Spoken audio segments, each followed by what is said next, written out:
Good day friends, I'm Dr. A.S.K. Gupta and I'm going to talk to you about the echogenic intracardiac focus in a patient who has come to us for the routine level 2 ultrasound and in the mid trimester. As you can see that there is a echogenic focus in the left ventricle. Why is it left ventricle? Because this is the right ventricle of the patient and this is the left side of the patient. As you can see, the right ventricle occupies a space parallel to the chest wall. So this is the right ventricle and this is the left ventricle. This is the aorta over here and this is the left ventricle, and you can see that there is a echogenic focus in the left ventricle near the septum. Usually the echogenic focus are seen in the left ventricle because of the mineralization of the papillary muscles. Sometimes the echogenic focus are reported by the ultrasonologist without actually these foci being present.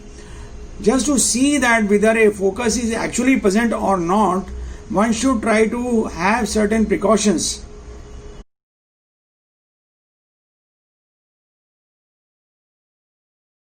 When you are looking for the echogenic focus, it is important that you switch off the tissue harmonic imaging and then try to see if the echogenic focus is still present or not. In case the echogenic focus is still present, then it is actually an echogenic focus. And secondly, try to decrease the gain.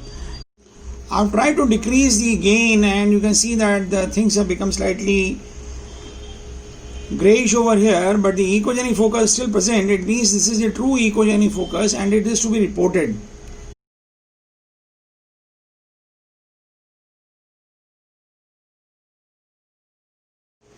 This is the echogenic focus in the left ventricle, and the echogenic focus, if they are present in the left ventricles, usually they are benign and they are an incidental findings. But if the echogenic focus is found on the septum of the heart, then it may carry some significance, and echogenic focus on the right ventricle also does not carry much significance. But in the order of significance, the echogenic focus on the left ventricle are most benign, then the right ventricle, and then the echogenic focus on the septum.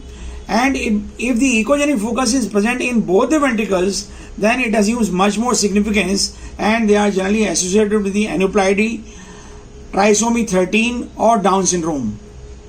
We have tried to see the other structures in the heart to rule out if there are any congenital associated heart disease. This is the subia vena cava, this is the aorta, and this is the right ventricular outflow tract, and they all three appear to be normal. So it is quite unlikely that the fetus is having some congenital heart disease. Let us see the other views. The other view, you can see that this is the aorta, which is a curvilinear structure, and this is the right ventricular outflow tract, and this is the again superior vena cava.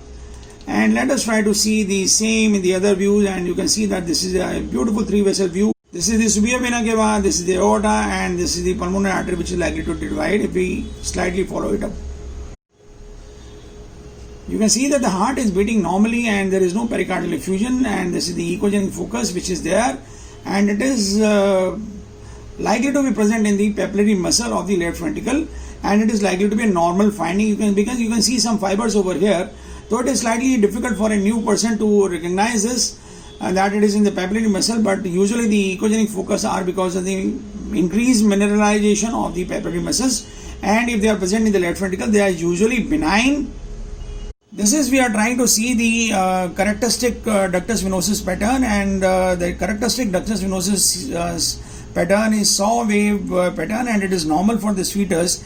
And if the ductus venosus pattern shows that there is an increased A wave and the space over here between the two waves, then it is likely to signify the right-sided heart anomalies, but the ductus venosus pattern in this patient is normal. So it is quite likely that the intracardiac echogenic focus that we are seeing in this patient is a benign finding. This is the color Doppler of the heart, and the color Doppler of the heart is to be seen frame by frame, and we find that this appears to be normal and there are no anomalies in the heart.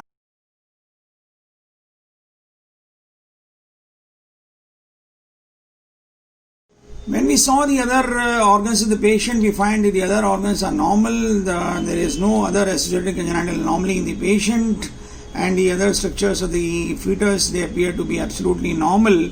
So the fetus is normal and the echogenic focus is seen in the heart, which is likely to be a benign finding for this patient. And however, the question is, should these patients be investigated for the aneuploidy or Otherwise, for other structures, the echogenic focus in the heart is a soft marker for the aneuploidy.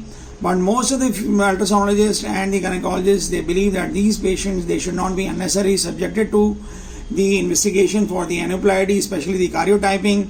And however, these patients should be followed up, and these echogenic foci will disappear in due course of time. I hope we have been able to describe and demonstrate a good case of echogenic focus in the left ventricle. In case you like our video, please subscribe to our channel and do not forget to press the like button. Also share the video among large number of your friends so that maximum number of people can be benefited. Thank you very much.